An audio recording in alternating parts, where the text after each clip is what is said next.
Guess who's back? Back again. J-Rod's back. Tell a friend. Guess who's back? Guess who's back? Guess who's back? Guess who's back? That's right. I am back, everybody, for another episode of DWZ for all of you. You're probably wondering, where the hell have I been? Well, those who know or don't know, I have a regular day job, which I work security. And if you guys know this or not, I'm from San Diego, California, and we had, of course, Comic Con. Now, before some of you asked me, were there any wrestlers there? Yes, they were, but I was unable to try to take a photo with them. But um, I did saw Jake the Snake Roberts in front of him. A couple of my friends saw Sergeant Slaughter and all that. But, however, I'm back. I'm going to do 5 reviews for everyone. The first one we're going to do is from Ring of Honor with Death Before Dishonor, one of the recent pay-per-views. I have to say it was a pretty good one for everyone. And of course, we got ChocoPro 322 with 3 matches taking place. The main event features Emi Sakura teaming with her non wrestlers that she never trained, the sisters Miya Yatsuba and Nonoka Seto. And of course, we move on to AEW Collision, where we are going to hear from Ricky Starks about the controversial match that took place, and we have other matches that we have with the trios titles and more. And then of course we move on with day one of Stardom's 5-star Grand Prix, is the annual tournament to determine who will be facing Tam Nakano for the red belt, possibly by the end of this year. But we'll talk more about that. And of course we have day 6 of New Japan Pro Wrestling with the G1 Climax. We're only going to focus on the C and D blocks. And of course, we got some news updates to tell what's been going on in the world of pro wrestling. So, let's get ready for another episode of the Deleted Wrestle Zone.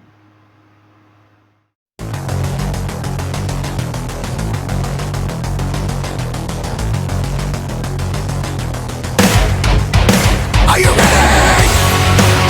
Get up, get up! Get up, get up! Get up, get up! Get up, get up! Get up, get up! Get up, get up!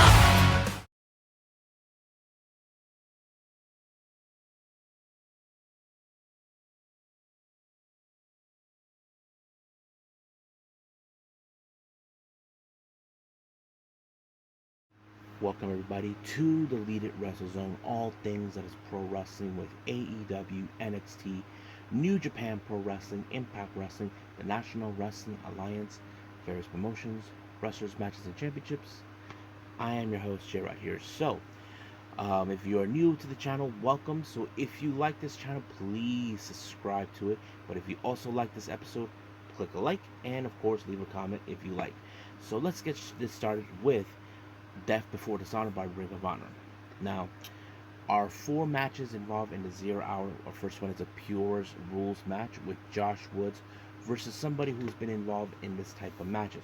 We're talking, of course, about Hot Sauce Tracy Williams. Now, you probably would have thought in your minds that this match would have been a home field advantage for Tracy. No, Josh Woods was able to pull up a pretty good victory against him when he applied a headlock on the ropes, despite the fact he was out of rope breaks, and it kind of worked in that fashion. So in no time we could see Josh Woods could potential challenge for the Pure Wrestling title that Katsuyori Shibata has, unless he doesn't lose it to Daniel Garcia. Now our next match, we have an amazing tag team match. We have the Workhorsemen, Anthony Henry and JD Drake, taking on Action Andretti and Darius Martin. I have to say, what a good match. It just shows what a great, I mean, look, I consider the Workhorsemen one of the most blue collar type wrestlers that you definitely know they're going to kick your ass no matter. They just love the fight. But Action Andretti and Darius have been a force to be reckoned with in this match, and I think that's a good thing. I mean, they should have already been challenging for the tag team titles, either in AEW or Ring of Honor. I don't think it matters, but they were able to pick up a good win thanks to a neck breaker that they applied on JD Drake, and then of course Andretti was the one who picked up the win. Next up, we got Layla Hirsch versus Trish Adora. You probably would assume that this was going to be a very interesting matchup. I mean, Layla Hirsch, we know that she has what it takes. I mean, she is who she is, very legit. However, she was able to pull off the armbar into this match. However, in the post-match, when we thought we were going to see the Code of Honor with Trish Adora, Layla Hirsch completely wanted to beat the crap out of her, but Sky Blue, who wasn't going to stand by and let someone like Layla Hirsch trying to be that way, decided to step up and get in her face. But now it's been confirmed that we will see her again in Collision. Now, our final match for the 0 hour, we have Shane Taylor versus R.A. Fox. Now, Shane Taylor's coming off a loss when he couldn't win the Ring of Honor World Television Elimination match where he lost to Dalton Castle, but he faces R.A. Fox. I have to say, it's a pretty good match. R.A. Fox and Shane Taylor, two wrestlers. I mean, Shane Taylor was a former Ring of Honor World Television Champion. R.A. Fox, well, we know how talented he is. But it was, of course, the 450 splash by R.A. Fox to pick up the win. I thought it was very impressive. Now, our first official match on the main card, we have Commander versus Gravity. Now, Gravity has made his debut recently.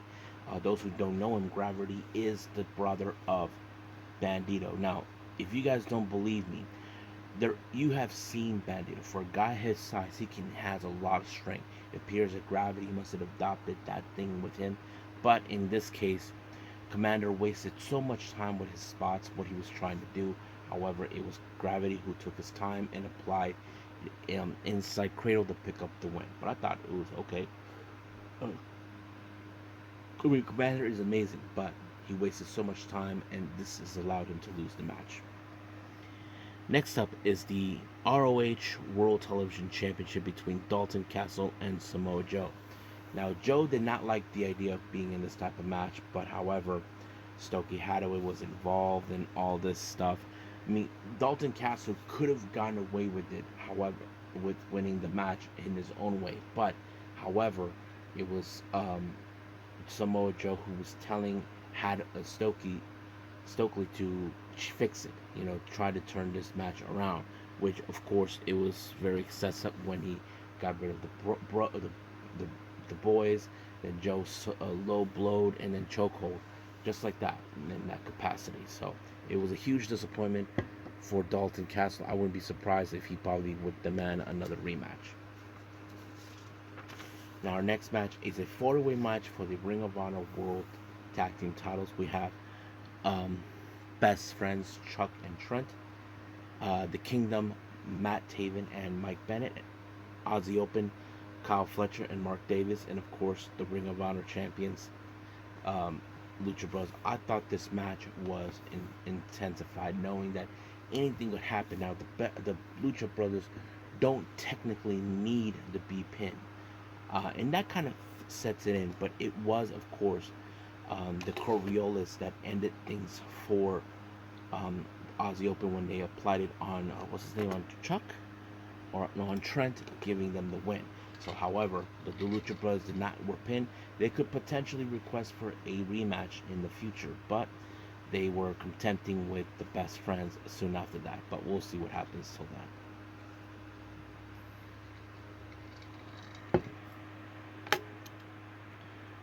Next up, we have the Ring of Honor World Six-Man Tag Team Championship. We have Master Wato and Rosuke Taguchi, known as 609. Teaming with Leon Ruffin, taking on the Mogul Embassy, Bishop Khan, Brian Cage, and Teo Leona. I have to say, what a good match. It was really impressive. Leon Ruffin, he could have been he was like the ultimate underdog in this match. However, that wasn't the case until he got slammed down by a 3-way power bomb or something, what it was. But it was Teo Leona to pick up the win and allowing for the Mogul Embassy to retain the trio, the ROH 6-man tag team. So that's how it plays out. Now our next match is the ROH Pure Wrestling Championship between Daniel Garcia and Shibata. Now, Shibata, as you know, defeated Wheeler Yuta because Yuta called him out. However, Daniel Garcia feels that he could do what Wheeler Yuta could not.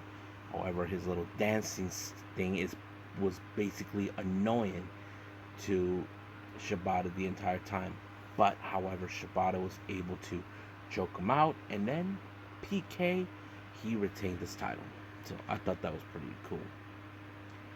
Now, our next match is a fight without honor match between the Righteous and Stu Grayson taking on the Dark Order. Now, this particular match was basically set. Stu Grayson feel that the Dark Order has gone soft. They changed their direction.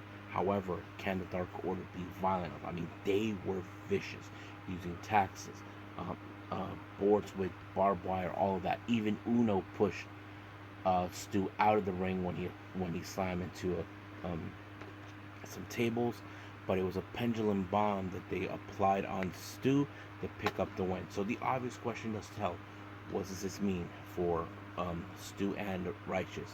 So we'll see what happens until then.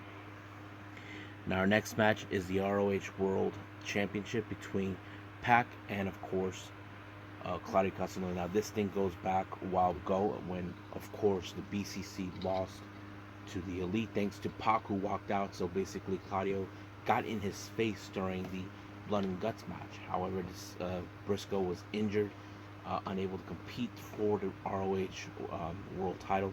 However, Pac competed. He applied the brutalizer to put him away, but it didn't do any good for him until Yuta got involved, and then of course the Ricola bomb that Claudio applied onto Pac to pick up the win. However, things got a little exciting when, of course, Death Triangle reunited, and then the Best Friends, who had their issues towards the Lucha Brothers. So that kind of goes into a different direction.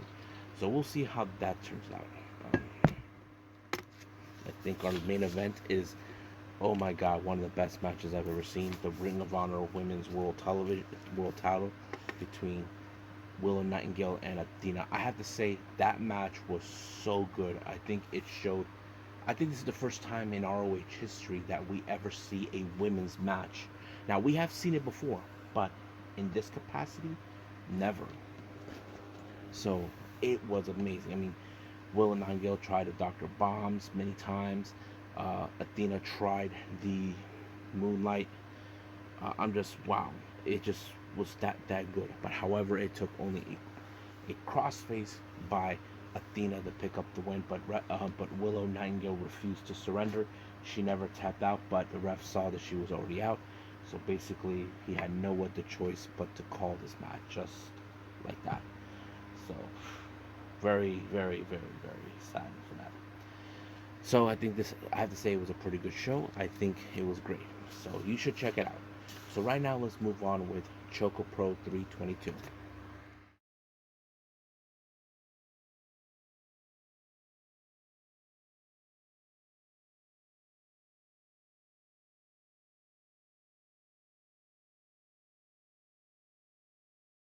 Okay, ChocoPro 322. Of course, Emi Sakura did the opener on this particular event, which I have no problem with. However, she did lay out what's happening in the event. So we had a three-way match, a singles match, and of course a six-women tag team match. And like I said before, she teams up with Mia and Nonoka, the two sisters. These are two of the trainees that were never trained by Emmy. So I think this is a good thing to see what they can do in teamwork capacity. But let's get started with the first match. Of course, it features a three-way: Tokiko Kiyahara versus Sayaka Obihiro and Jun Shiru. Now, you probably can guess that this is a little advantage where they'll try to team up with becoming 2-on-1. I mean, that normally could work, but however, it was Jun Shiru who picked up the win when he applied a foot stomp onto Kiyahara to pick up the win, while Obihiro was through the window, like she was already out of it. So it was a very interesting matchup. Now next one we have Munetatsu Nakamura from Gambari Pro taking on Balanaki. I have to say, it was a pretty good way for Nakamura to try to get his feet wet outside of Gambari, since he is one of the young boys.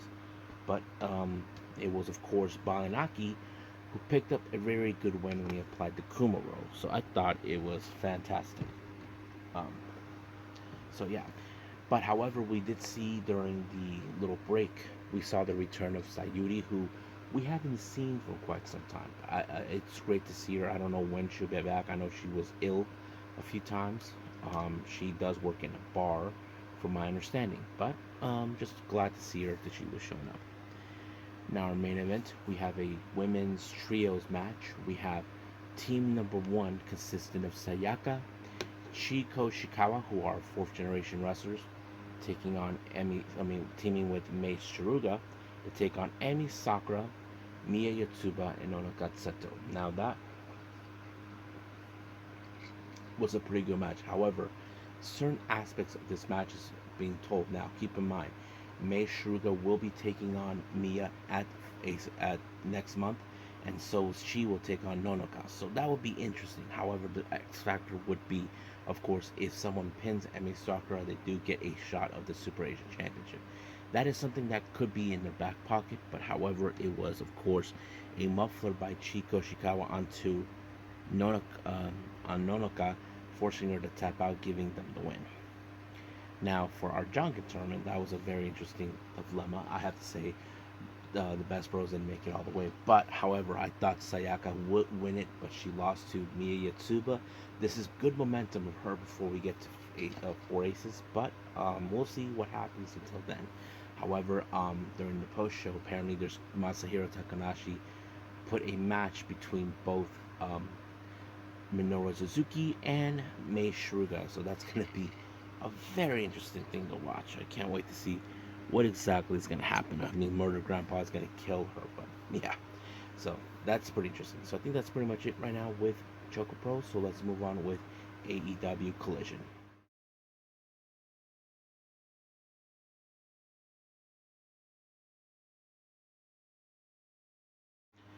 Okay, AEW Collision.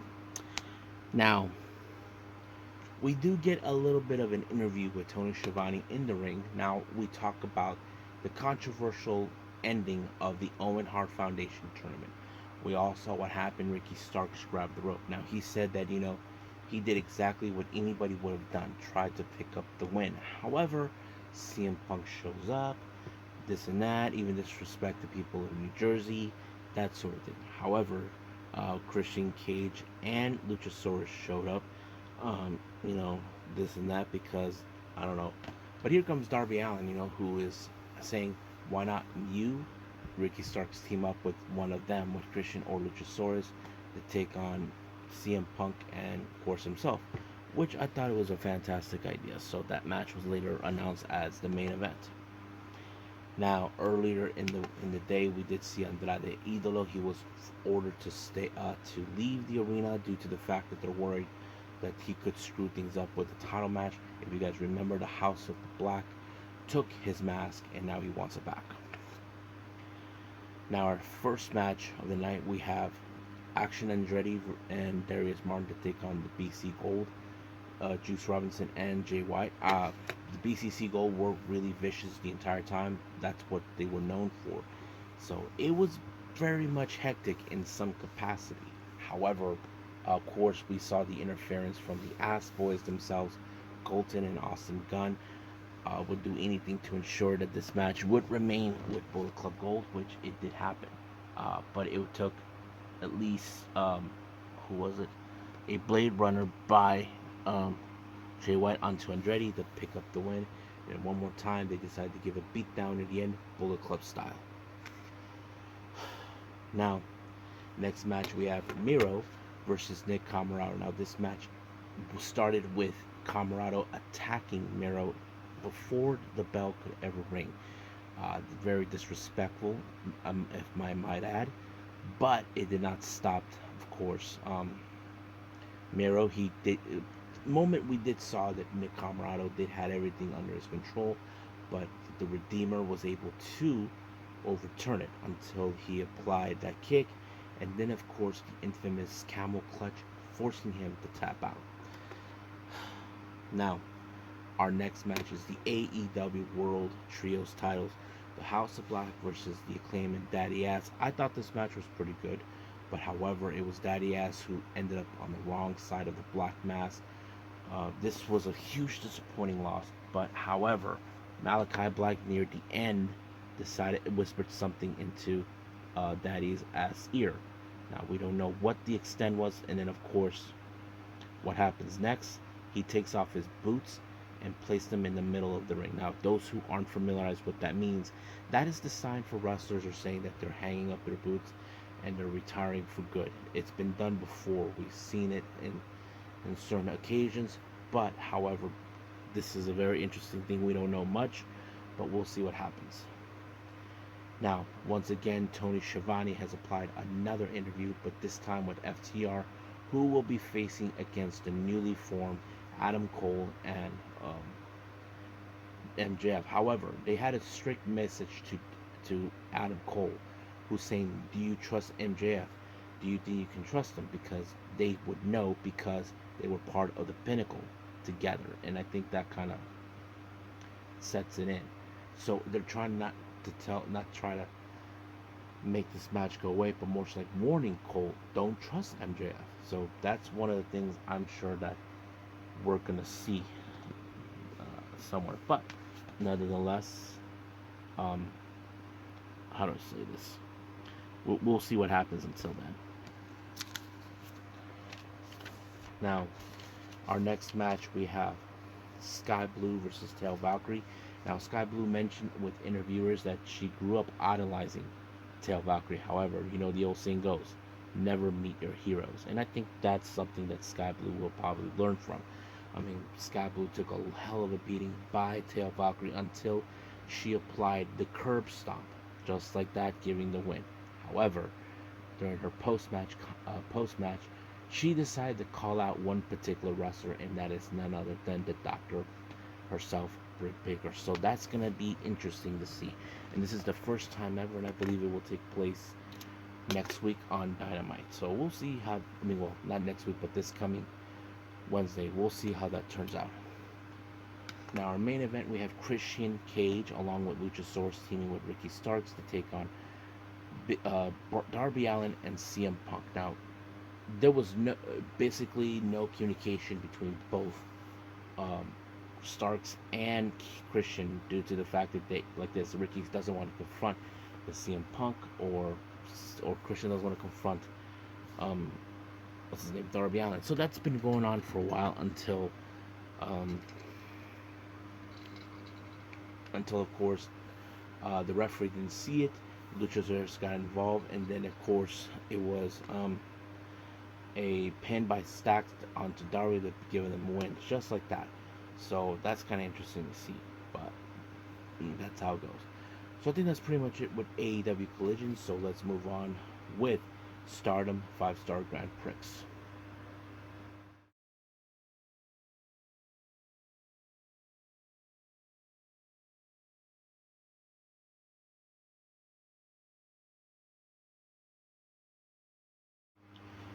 Okay, day one of Stardom's 5-star Grand Prix. Now, those who aren't familiarized with this tournament, this is an annual tournament that happens during the summer. The winner of this tournament actually will face Tam Nakano for the red belt at Dream Queendom by the end of this year. But this tournament is not elimination. This is, of course, point-based system.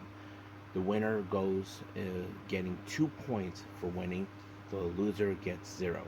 However, in the time of a time limit draw, each competitor gets 1 point each. So the time limit draw is 15 minutes. Now, we have they had an opening ceremony. I thought it was really nice and all this and that, introducing the wrestlers one at a time in their respective blocks. Of course, we have the blue and the red star block. Now let's get to the matches. Our first match is, of course, the Blue Stars, the first two. We have Hanan taking on Micah. Now, this is a very interesting match. When Micah was on her way to the ring, Hanan attacked her, basically tried to get a head start on her, but of course, there were moments where, of course, Hanan must have been aware that she had to avoid Micah due to her deadliest move, which is the Meek Shinuku driver that was taught her by Takano Shinuku. But however, that didn't work. Apparently, she lost. So this is her first loss, but Micah gets her first win. So everybody who's involved gets a win, gets 2 points. Now in the blue block we have Azumi versus Mariah May. This is Mariah May's very first time being in the 5-star Grand Prix. She often talked about this. I thought it was pretty great, but however, Mariah May was able to stop every move that Azumi tried to do on her. I mean, when she tried to do her Karana, she picked her up and put her like in a bar bomb or drag her around, but it didn't work.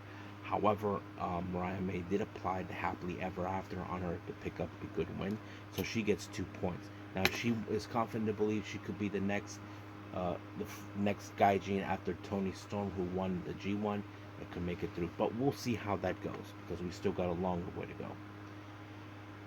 Now we go to the Red Star block. We have Natsuko Tora taking on Ami Sourei. These two are no strangers to each other. I know that Natsuko Tora has challenged for the tag team titles in the past. However, that was different. This time it was more not personal, but in this case, it was when the ref was out for a minute or two. Natsuko Tora applied a mist into the eyes of Ami Sourei, giving her the win. And it was until later she applied the Swanton. It was over just from there. So Natsuko Tora gets 2 points in this one. So that's then we have the Blue Stars. We have Utami Ayashida versus Mina Shirakawa. Now this was a very good match in my personal opinion because I talked about this already about Mina. Now, if you guys remember, Mina last year was pursuing for the white belt. However, certain competitors involved in the last year's 5-star were white belt champions in her block. There was of course, Julia, who was a white belt champion. So was Mayu, even Momo Watanabe. But the current champion at that time was none other than Kamitani. Now it appears that Mina is determined to do the same thing. Now this was Utami Ayashida's first match returning from her U.S. excursion. Now Mina was frustrated, going out of her way, saying why did she have to go to the U.S. We know that Mina would have loved to do that, but however, how much has Utami has evolved since then, sharpened her skills. I mean, Mina tried back fist in every way, the glamorous driver. Utami applied the glamorous driver figure four, but it didn't work until she applied a gut wrench that she called a shocking blazer, which was taught to her by none other than Shayna Baszler. Apparently, reports that she went to a Brazilian Jiu-Jitsu lesson with Shayna Baszler, and boom, just like that, she learned it, and she calls it the shocking blazer. So that was a pretty good move and a big disappointing loss for Mina. Now, these two are no strangers with each other. We have Natsupoi versus Starlight Kid, two of the best high speedsters, and I thought it was a pretty good match because they try to add a bit of high speed. But one thing that really was fun is to see how Natsupoi applied a rotating Mahestral. If you guys ever seen a Mahestral, seen this, Natsupo uses this move as a way to disorient her opponent to pick up the win, and that's exactly what she did. She picked up a win against Starlight Kid, just like that, 2 points for her.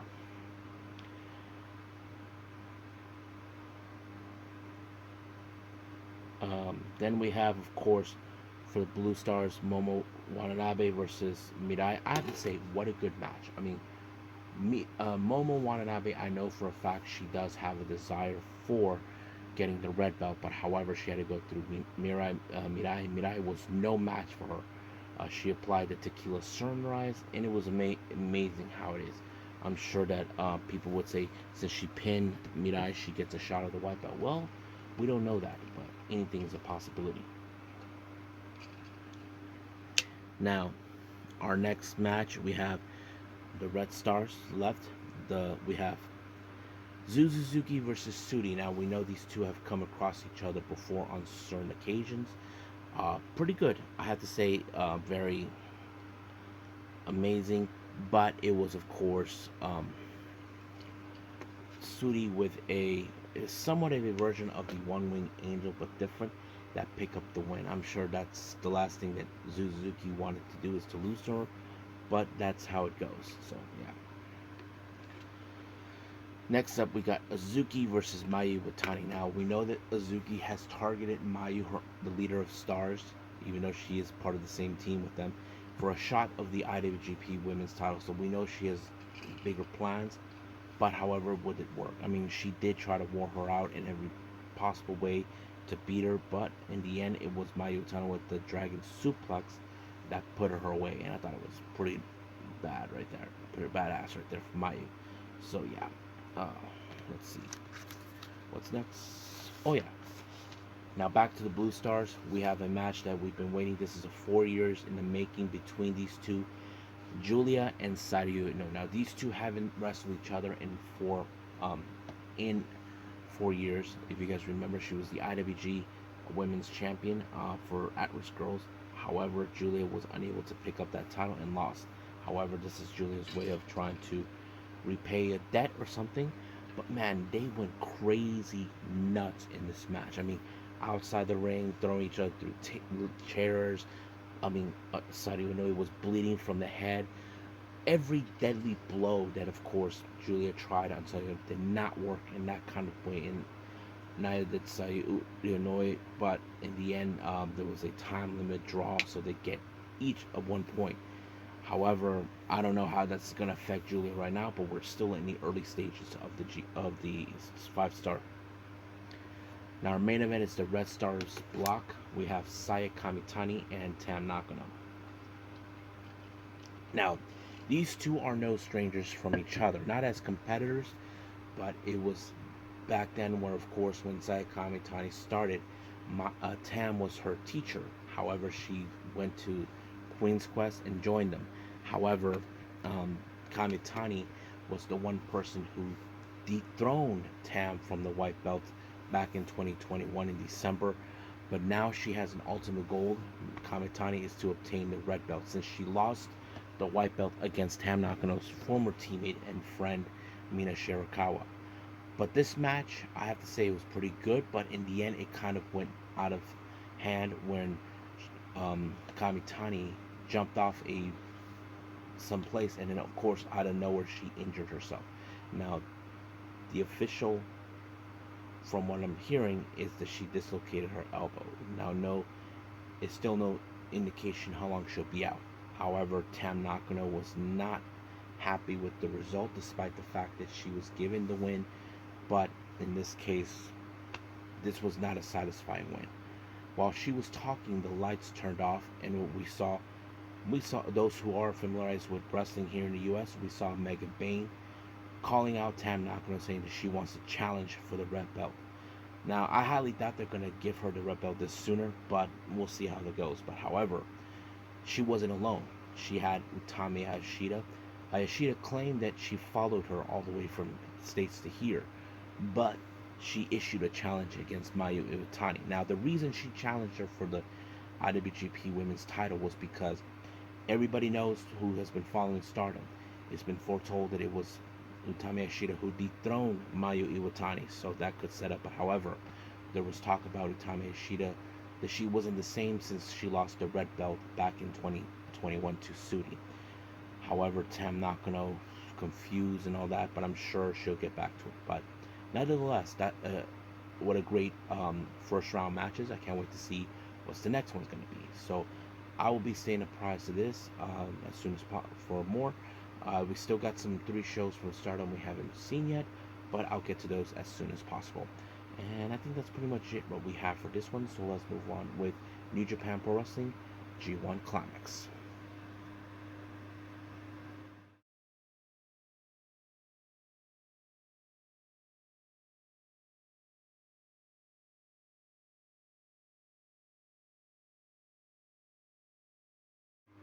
Okay, our last review, G1 Climax 33. This is day 6, took place recently on the 23rd of July. The same thing with the 5-star Grand Prix. I forgot about that.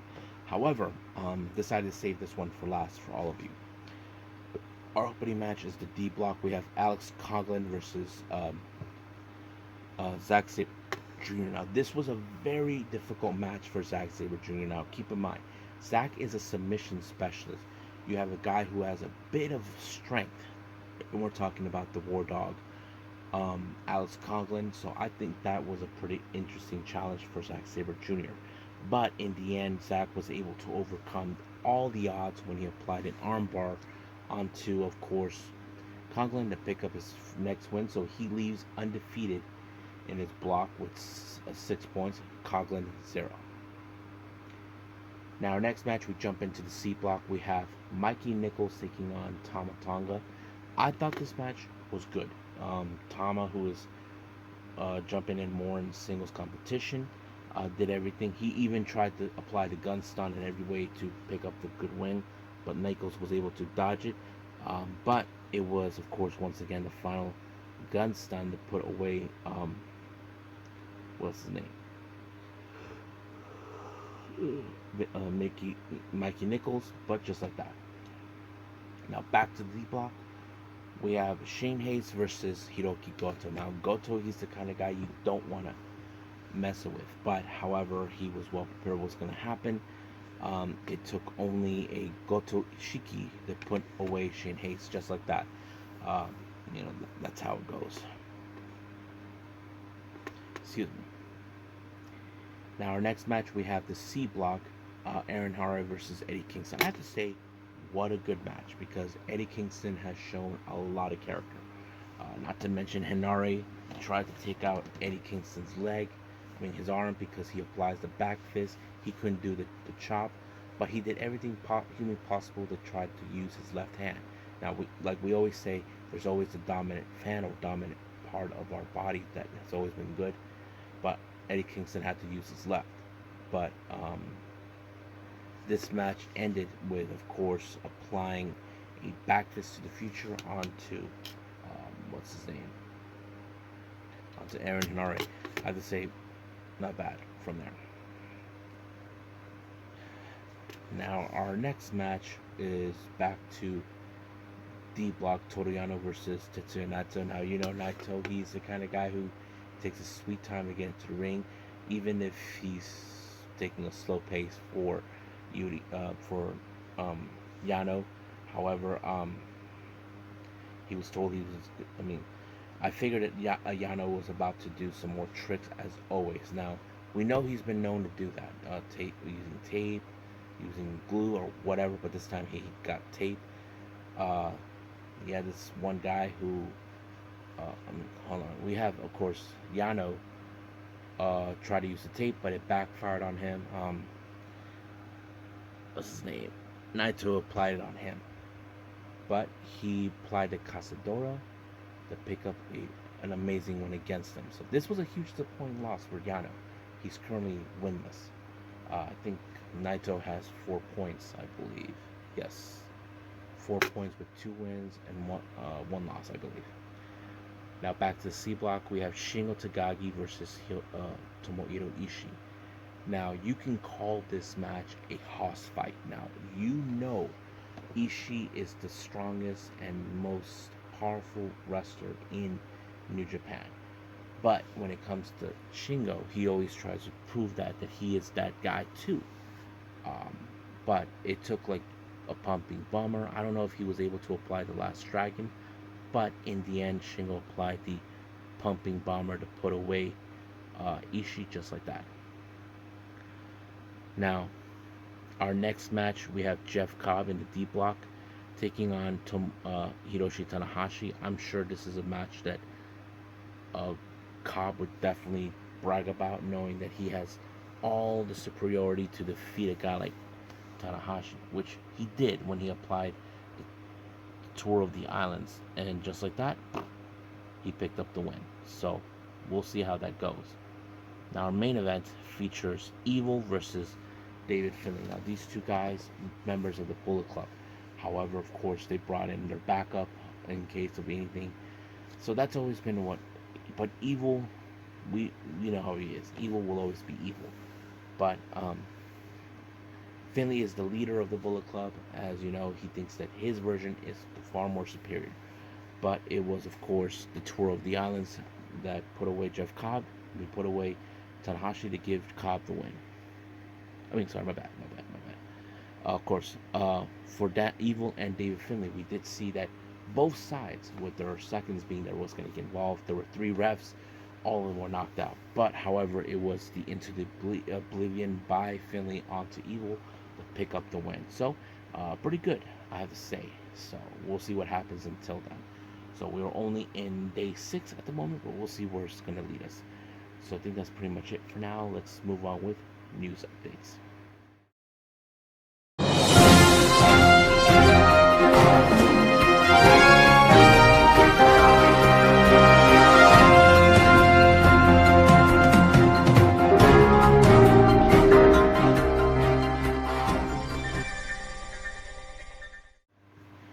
Okay, welcome to our news update. So we're going to update everybody what's been going on. This is a huge one for everyone, so let's get started. For GCW updates, has now been told for the No Signal in the Hills in the LA show on the 11th. Chris Bay makes his return to GCW. It's been a while since we've seen him, but we'll see how that goes. Now for their September 1st event in Chicago for You Will, Joey Janela will be in action to take on Lash the Rooks, who's been returning after 15 years. For the UK update, it was revealed that Rina Yamashita will be making her way to the UK for 3 shows, the 15th, the 17th, and the 18th of September. So yeah, that's what we've been known. And of course, we have our German update. Nick Gage will be participating in both shows on the 22nd and 23rd of September at Long Live GCW versus the World. They even announced for return to 2 cities, Brooklyn on the 10th of October, and of course St. Louis on the 1st of the 11th. So yeah. Now, new entries have been announced for the All-Star Junior Festival USA on the 19th of September. We have entry number 13, Mao from DDT. That's going to be good. We have Jordan Oliver, number 14, and of course our next one, Robbie Eagles, who's our number 15. Now, Yoshi wrestler Leo Onizaki will be making her return to wrestling, following to what's been going on with the U.S. promotion. Yoshi, that is something we're definitely going to be seeing. But nonetheless, that's what's been announced for that. Setup Thailand Pro Wrestling has announced that they will be setting up brand new tag team titles. These are the IMW Japan setup world tag team titles. So they didn't bother messing around with anybody. So we'll see how that goes. We continue on. It was revealed by Fightful Select that Orange Cassidy not only is wrestling, but he also picked up work as a producer and agent at AEW, so that's pretty good. But he also produced the match between Brian Cage and Big Bill versus Matt Sydal and what's his name? And by that, Sal something, I think that's his name. But yeah, it was on Rampage recently.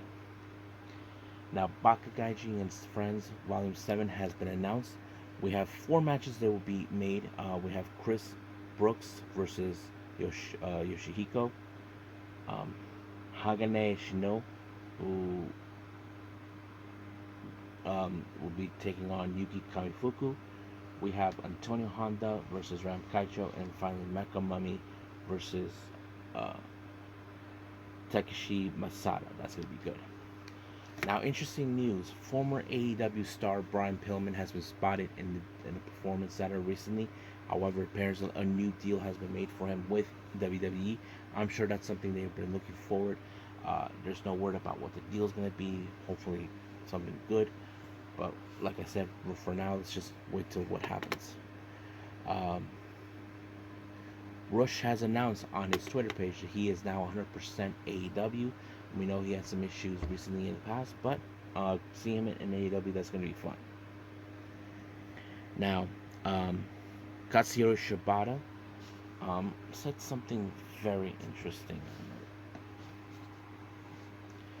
he put this out recently.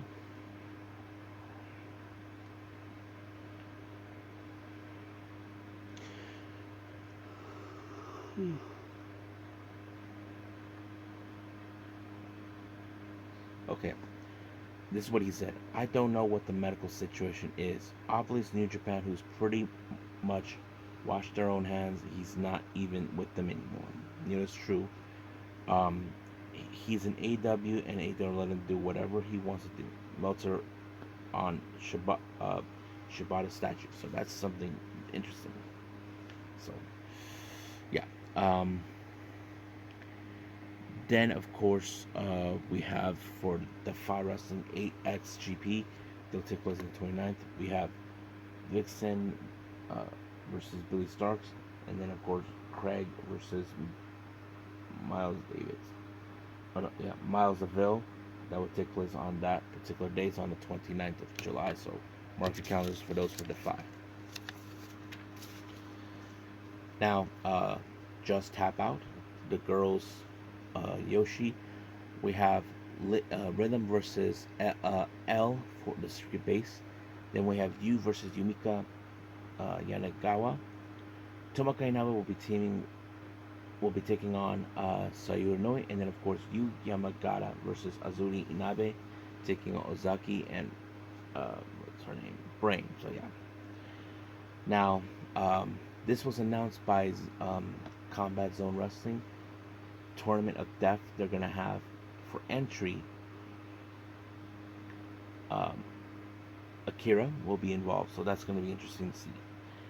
Now, for the next ChocoPro event with Eve, it's gonna take place soon. They have Masha Stamovich to be involved.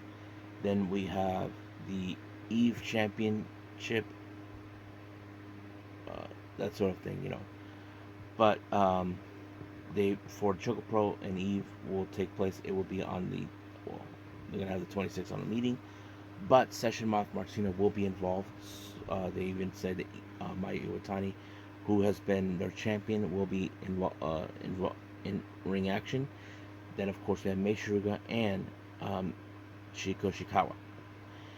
Now Tokyo Sports has had a little interview with Utami Ashida. Let me pull that up quick. Utami Ishida, I'll take over the Kamitani's thoughts and do what it must be.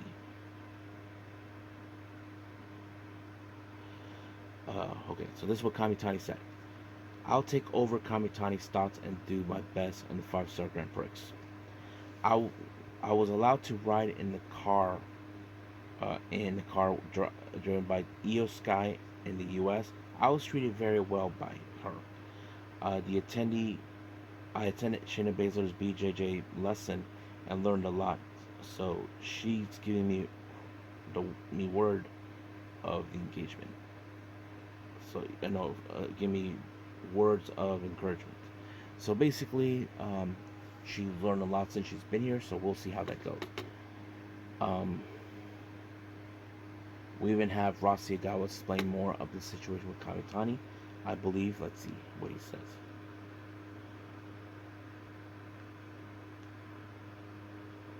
So yeah, but anyway, I don't have it. But yes, so Ross Yagawa feels like everything's gone out of hand, but that's how it is. But we'll see.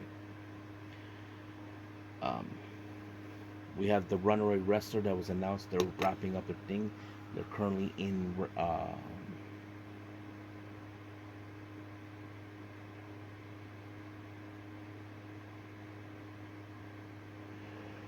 sorry.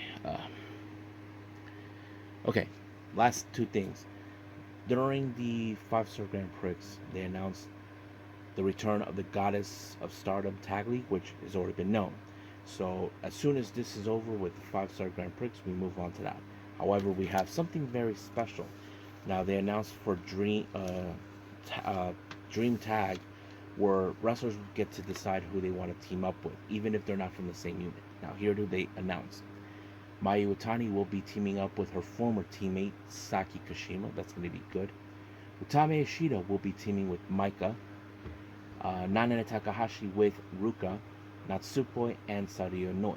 That's good. We have both Momos, Watanabe and Kogo teaming up. Pretty weird. Mirai will team up with her former teammate Masa Sakurai, who she always wanted to work with. Um, Hanan will be teaming with Mariah May. These two were part of the qualifying match that allowed them into the tournament. We have Sayaka Mitani teaming with Mina Shirakawa.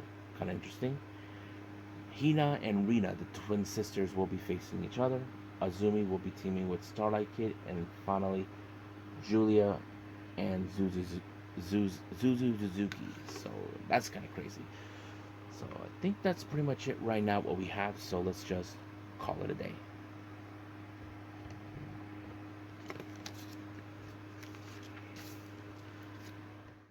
Well, I'm still a bit sleepy, folks, but I did everything that I wanted to do. So coming up, we have more on the G1 Climax. This will be in day 7. We probably have NWA Power and NXT. I haven't decided if I will put more things, but we'll see how that progresses. There's still some wrestling I haven't seen yet, but we'll go from there. But for now, I will see you guys in the next DWZ time. Same DWZ channel. I must bid all of you adieu. So, goodbye. Mwah. And have a nice day. Bang.